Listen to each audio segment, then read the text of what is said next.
yeah, I don't really need to say more. The Fender Stratocaster is, in my opinion, the best guitar design ever made.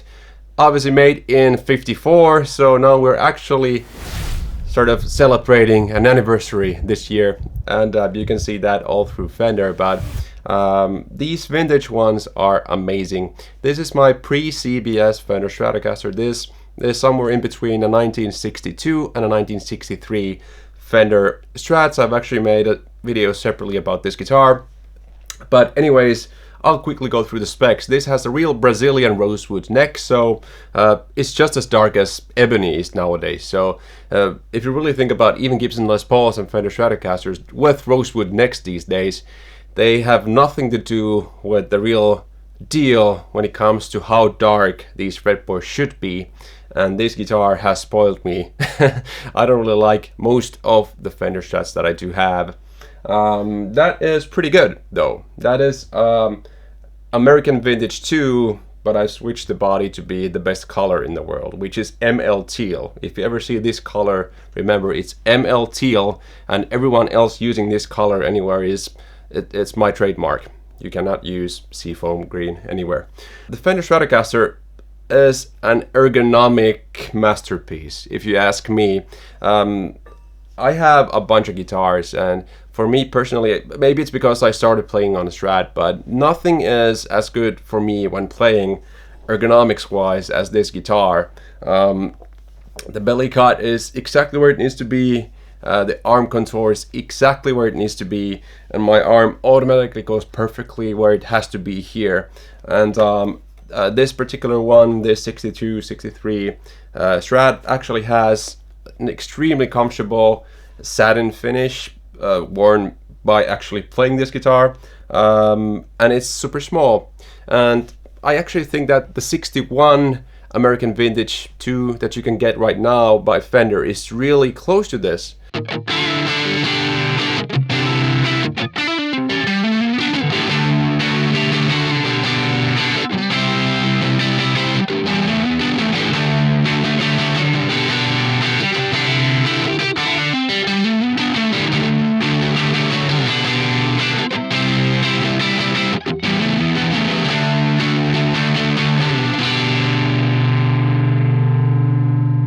Now, there are many things that I think Fender got right with this design. I mean, let's start with the tuners. This tuner design, later used by Music Man 2, I suppose, where you put the string inside the hole and then you rotate it around, is the best tuner design ever made. And it was made in 1954, or even earlier that for Telecasters, 51, right? Maybe even, earlier than that.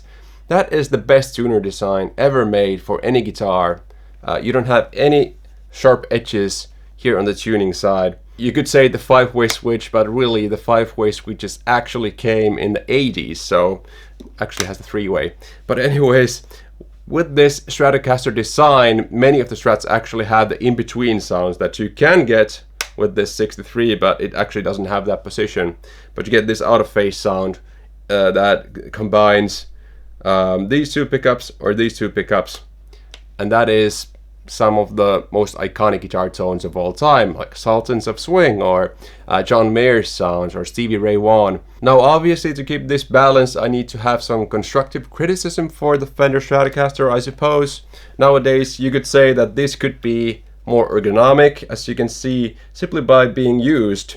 This is already getting sanded down by using your arm, but the modern Fender Strats actually have like a rounded thing here, so it's easier to get high axis on the neck. And obviously the second problem with this guitar is that, personally when I play this guitar, I'm 95% of the time on the neck pickup, or maybe the in-between positions, but the bridge pickup is extremely bright.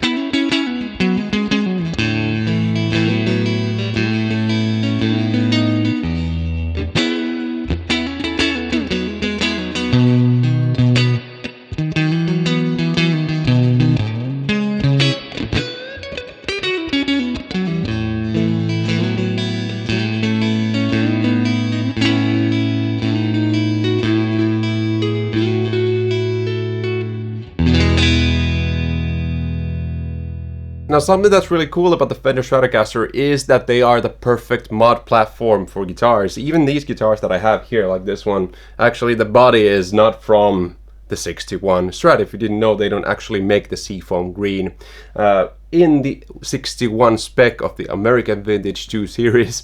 So as you probably have seen, there are tons of parts casters out there, and people trade off the necks, the bodies, the pickups, the big cards and everything. You can just make your own guitar because these pieces essentially fit together. I mean, this is a real 62, 63 Strat.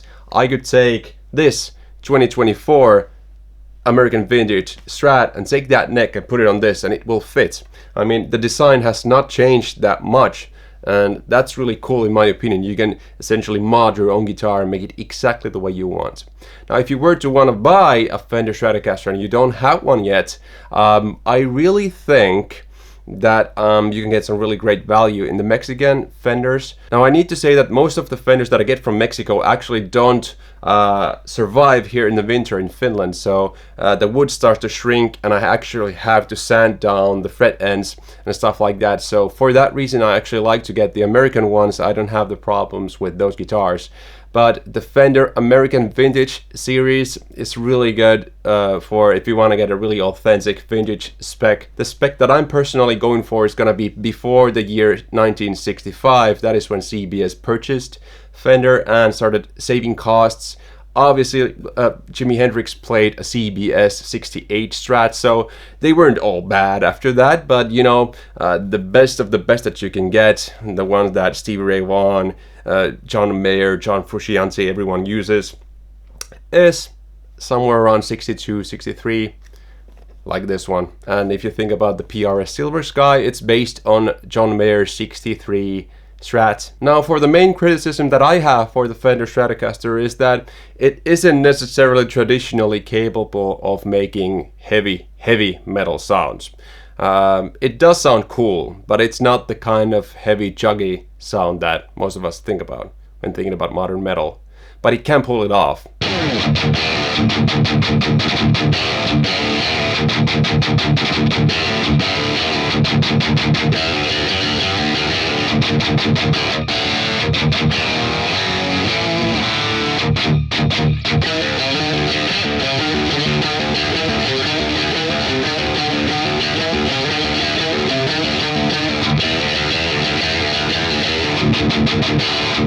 And that's it. I've been Mikko from MO Sound Lab, and see you on the next one. Bye bye.